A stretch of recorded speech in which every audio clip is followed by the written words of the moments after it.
Exam எழுதி வந்தவங்கள்ட்ட போய் கேளுங்க அப்படின்னு நான் சொல்றது. நாங்கள் சரியான முறையில் தான் நடத்தி இருக்கிறோம் அப்படின்னு நீங்க சொல்லுங்க பாப்போம்.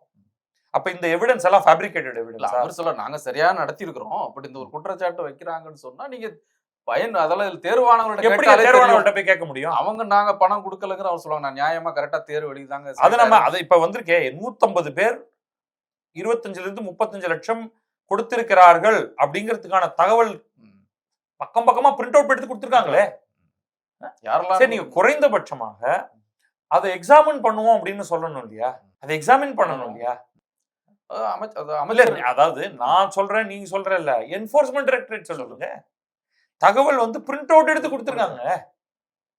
பணம் எங்க இருந்து யார்கிட்ட வந்தது, அங்க இருந்து எங்க போச்சு, நீங்க நியாயமாக நீங்க வந்து தேர்வு எழுதி வந்திருக்கீங்கன்னா அந்த 150 பேரும் எதற்காக 25 லட்சம் யார் யாருக்கெல்லாம கொடுத்திருக்காங்க, அது எல்லாத்தையும் விட இவர்கிட்ட கேட்க வேண்டிய கேள்வி, இந்த தேர்வு சம்பந்தமான பல்வேறு தகவல்கள் எங்க ட்ரூ வேல்யூ ஹோம்ஸ்ல கிடைக்குது.